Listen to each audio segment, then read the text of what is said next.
Hello and a very warm welcome to all our viewers in Nigeria and around the world to Global TV AM News, live from Nigeria's capital, Abuja. I am Fauziya Lukman.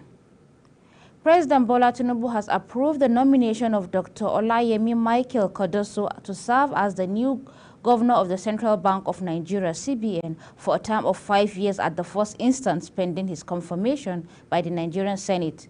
Special advisor to the President, Ajuri Ngilale, said the directive is in conformity with Section 8, Subsection 1 of the Central Bank of Nigeria's Act 2007, which vests in the President of the Federal Republic of Nigeria the authority to appoint the governor and 4 deputy governors of the Central Bank of Nigeria, subject to confirmation by the Senate. Similarly, President Tinubu has approved the nomination of 4 new deputy governors of the Apex Bank for a term of 5 years at the first instance, pending their confirmation by the Nigerian Senate. The deputy governors are Imen Nana Osoro, Mohammed Sani Abdullahi Dattijo, Philip Ikeze, and Dr. Bala M. Bello. President Bola Tinubu will on Sunday depart Abuja for the United States to attend the 78th UN General Assembly, which will take place from September 18 to 26, 2023 in New York City. Our correspondent Uyi Agbumofegbe reports that the president on the sidelines of the UNGA is scheduled to prioritize investment drive as part of his conversations with his counterparts around the world in order to advance his objective of aggressive economic development and diplomatic pursuit, as well as attract foreign direct investors into the country, as he did at recent G20 summit in India.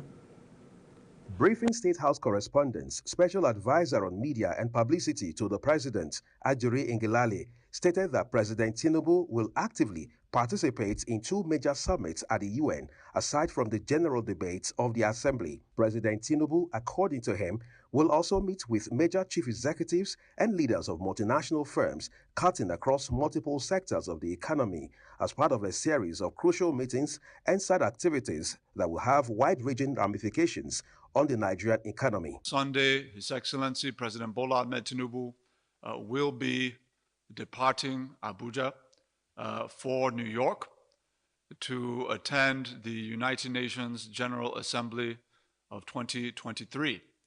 Of course, aside from the engagements he's going to be having at the General Assembly, aside from the active participation that the Nigerian delegation will be engaging in at the Assembly, there are a series of very important side activities that will have wide-ranging ramifications on the Nigerian economy. The President, again, focusing in on his economic development diplomacy, will be having investment at the front and center of his conversations with his counterparts around the world.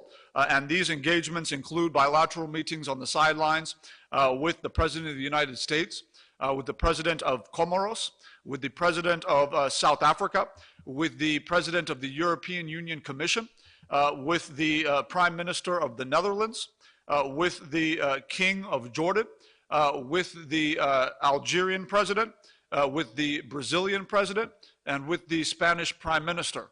Similarly, the President will also be presiding over the Nigeria Small and Medium-Scale Business Summit to ensure that Nigeria keys in on opportunities that are being presented by Nigeria-owned small and medium-scale enterprises. The presidential spokesman said this is aimed at attracting foreign direct investment, jobs, and new tax revenues to the shores of the country. Uyi Agbumofegbe, reporting for Global Television News. President Bola Tinubu has approved the appointment of Zaccheaus Adedeji as the new acting executive chairman of the Federal Inland Revenue Service, FIRS. President Tinubu appoints, says Honorable Zaccheaus Adedeji is hereby appointed as the acting executive chairman of the Federal Inland Revenue Service in acting capacity of 90 days before his subsequent confirmation as the substantive executive chairman of the Federal Inland Revenue Service for a term of 4 years in the first instance. The statement was read and signed by the presidential advisor on media and publicity, Ajuri Ngilale, on Thursday. The president also directed the erstwhile FIRS chairman, Mohammed Nami, who has served since December 2019, to immediately proceed on 3 months of pre-retirement leave as provisioned by Public Service Rule PSR 120243, leading to his eventual retirement from the service on December 8, 2023. In line with President Tinubu's renewed hope agenda, Minister of Federal Capital Territory Nyesom Wike on Friday in Abuja gave out 10 cars to the third-class traditional rulers in the FCT. Sandra Akpa has the details. Today, we're giving out 10 vehicles to 10 traditional rulers organized by government in order to support them to carry out their jobs in their various domains. And this is in keeping with Mr. President's agenda of renewed hope. The FCT minister, during the event held at the premises of the Federal Capital Territory Administration, said the initiative is aimed at helping the traditional leaders carry out their respective duties effectively. We believe that every sector, every system has a role to play. Particularly the traditional rulers have a role to play in terms of security. You know your communities better than anybody. You know those who live within your communities. So you'll be able to identify those who look like strangers where you stay. Police alone, no security agency can perform this function without the support of the traditional rulers. And so we believe that we must partner together to achieve this fight against insecurity. And it is also believed that the government must also encourage you and provide you with necessary logistics to do your work. And part of that is mobility. I can't see how traditional rulers will be burdened taxes, entering public transport. That is unacceptable. Mr. President has directed that that cannot continue to go on. And we must do everything possible to make it convenient for you to do your assignments. The minister also stated that allowances will be provided in addition to what the local government councils currently allocate to traditional chiefs. As FCT too, Mr. President has directed me that we must also on our own provide how we can give some allowances, adding to whatever the local government is giving, so that you can be very comfortable. The beneficiaries expressed gratitude to President Bola Tinubu for deeming it fit to provide them with cars for ease of discharge of their traditional responsibilities. Sandra Akpa, reporting for Global TV News. The Director of Finance and Account in the Ministry of Works, Yusuf Dahiru Girel, has fully complied with government's directive to proceed on posting to another ministry. The information going on media states that the former DFA of Works has defied the federal government's directive on posting is misleading and baseless, saying the posting of staff by the Office of the Accountant General of the Federation, OAGF, is an international issue within the federal service, and no staff has been reported to have refused directive at any ministry till date. And so, members of the public are hereby urged to disregard the information making round with some sections of the media that there was a drama as to the effect of refusal of posting by any staff within the ministry. In furtherance of its effort to secure the length and breadth of Nigeria as well as its territorial sovereignty for the nation's economic growth, plans are underway by the Nigerian Army to rejig its trainings and operational activities for effective service delivery. Chief of Army Staff Lieutenant General Taurid Lagbaja stated this at the closing ceremony of the Chief of Army Staff Combined Second and Third Quarter Conference in Abuja. Kikelomo Okere has details. Army boss explained that the conference had afforded the Army the platform to review its training, operational and administrative activities that are directly related to national security in order to actualize desirable outcomes, adding that the briefs and presentation made during the conference has reinforced the task and clearly depicts the challenges ahead of the Nigerian Army. Chief of Army Staff's quarterly conference participants, I believe this gathering has again awakened us to the reality that we have a job to do. The briefs we listened to and our deliberations on pertinent issues during this conference have reinforced the task ahead of us and clearly depicted that it's not going to be easy. General Lagbaja also reaffirmed the commitment and capability of the officers and soldiers of the Nigerian Army in ensuring safe and secured environment for good governance and socio-economic development in collaboration with sister service and other security agencies. He further charged all formation commanders to calibrate their strengths to deal decisive blow on the nation's adversaries. However, as I affirmed during the opening ceremony, I do not doubt your competencies and commitment to ensuring we join hands with our sister services and other security agencies to create the enabling environment necessary for good governance by the political leadership and economic prosperity for our people. Let me reiterate that we cannot afford to show a jot of weakness because the adversaries we fight are emboldened by weakness. The Chief of Army Staff also presented checks to 10 maiden beneficiaries of Nigerian Army Personnel Insurance Scheme in an effort to provide financial security and support families of personnel who died in active service. According to him, the gesture was an expression of Nigerian Army's appreciation of the service and sacrifice of its personnel in defense of the sovereignty and territorial integrity of the nation. The Army Chief expressed appreciation to the Commander-in-Chief of the Armed Forces of Nigeria for his intervention in repositioning the Nigerian Army for optimal operational performance, pledged the unalloyed loyalty of the officers to federal government and Constitution of Nigeria. Kike Lomo Ukeri, Global Television News, Abuja. Meanwhile, Chief of Defense Staff General Christopher Musa has called on Defense Police Officers' Wives Association, DEPOA, to embrace unity and teamwork so as to surmount the challenges in the barrack community and beyond. The defense chief made this call when the association's president led a delegation of the wives of the service on a courtesy call to defense headquarters in Abuja. Kike Lomo Okere brings us more. The Army boss explained that the conference had afforded the Army the platform to review its training, operational and administrative activities that are directly related to national security in order to actualize desirable outcomes, adding that the briefs and presentation made during the conference has reinforced the task and clearly depicts the challenges ahead of the Nigerian Army. Chief of Army Staff's quarterly conference participants, I believe this gathering has again awakened us to the reality that we have a job to do.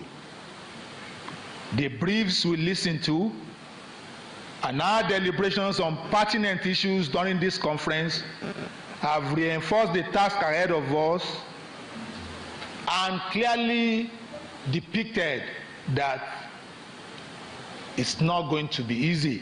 General Lagbaja also reaffirmed the commitment and capability of the officers and soldiers of the Nigerian Army in ensuring safe and secured environment for good governance and socio-economic development in collaboration with sister service and other security agencies. He further charged all formation commanders to calibrate their strengths to deal decisive blow on the nation's adversaries.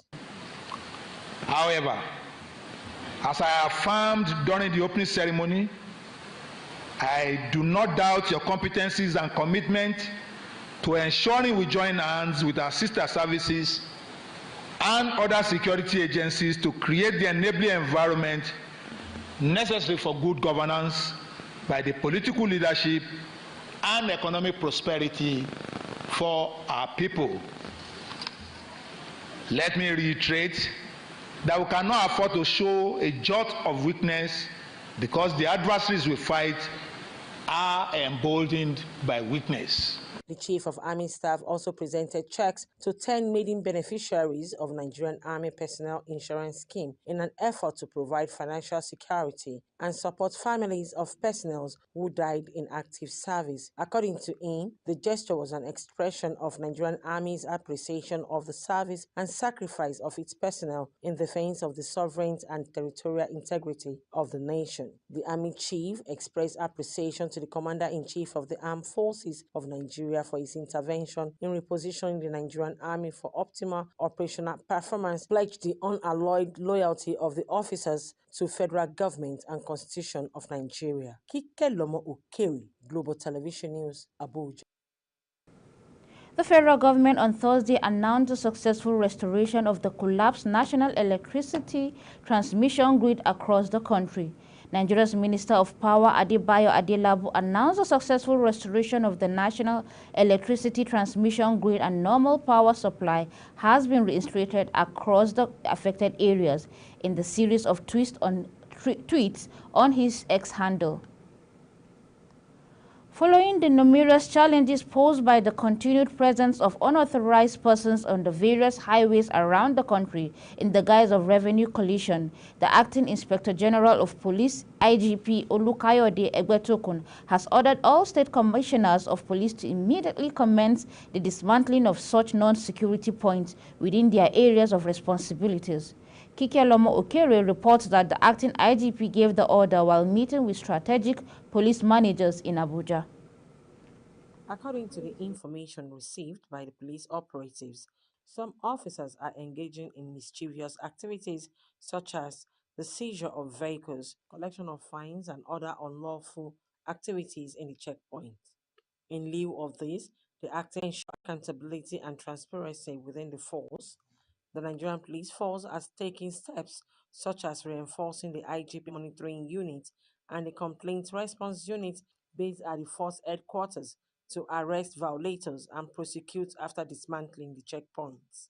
We are equally aware of the challenge posed by the continued presence of unauthorized persons on the various highways around the country in the guise of revenue collection, who constantly constitute nuisance on the highways by obstructing the flow of traffic and engaging in mischievous activities such as the seizure of vehicles, collection of fines, and other unlawful activities. All state commissioners of police are hereby directed to immediately commence the dismantling of such non-security checkpoints within their areas of responsibilities and arrest all violators for prompt prosecution. He maintained that directive has earlier been given to all state commissioners of police to CRU officers in their respective state command headquarters as part of the force commitment to combating corruption and improve professionalism in the Nigerian police force, adding that commissioners of police who are yet to comply are given a deadline of 3 weeks from today to do so. Criminal syndicates involved in organized crimes, leading to arrests of 288 armed robbery suspects, 187 kidnap suspects, 198 homicide suspects, 8 suspects involved in cases of rape, defilement, and other sexual offenses, 265 suspected cultists, and 1,891 suspects for various crimes. The IGP, however, declared that the police is poised to support the efforts of government by providing the needed security and enabling environment for all legitimate businesses and other economic activities in the country, adding that any attempt by scrupulous elements to sabotage the economic revival will be met with stiff opposition from the police force. Kike Lomo Ukeri, Global Television News, Abuja. You're watching Global TV AM News coming to you live from Nigeria's capital, Abuja. We're on StarTimes channel 276. Kindly follow us across social media platforms using @GlobalTVNG and other handles now showing on your screen. When Global TV News AM returns, UN seeks 7 million for Libya floods victim following aftermath of Storm Daniels. We'll tell you about this and more right after this short break. Please don't go away.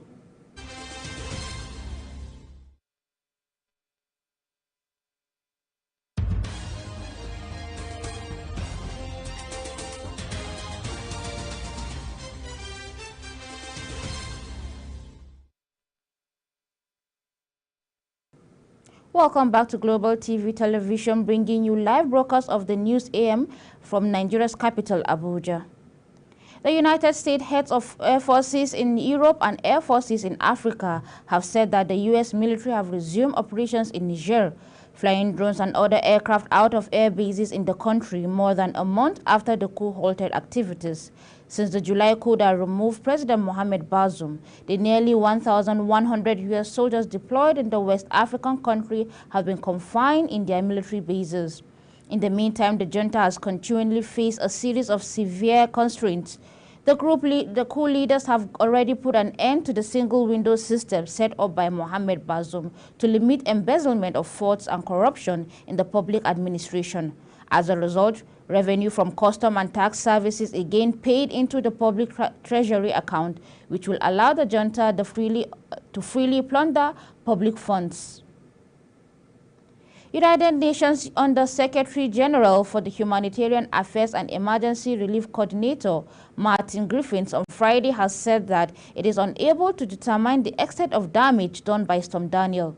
After a storm on Sunday, 2 dams of the Wadi Darna burst, unleashing torrents of water and leaving nearly 4,000 people dead, 10,000 missing, and an entire neighborhood in ruins. Roads that were already in poor states were cut and access to some affected areas became impossible. The UN has launched an appeal for more than $71 million to aid the hundreds of thousands in the need. Again, in Libya, where access to Derna is still so difficult, where there's a compounded problem of the problems of the dams breaking as well as the storm breaking from the sea, this is a tragedy in which climate and capacity has collided to cause this terrible, terrible tragedy.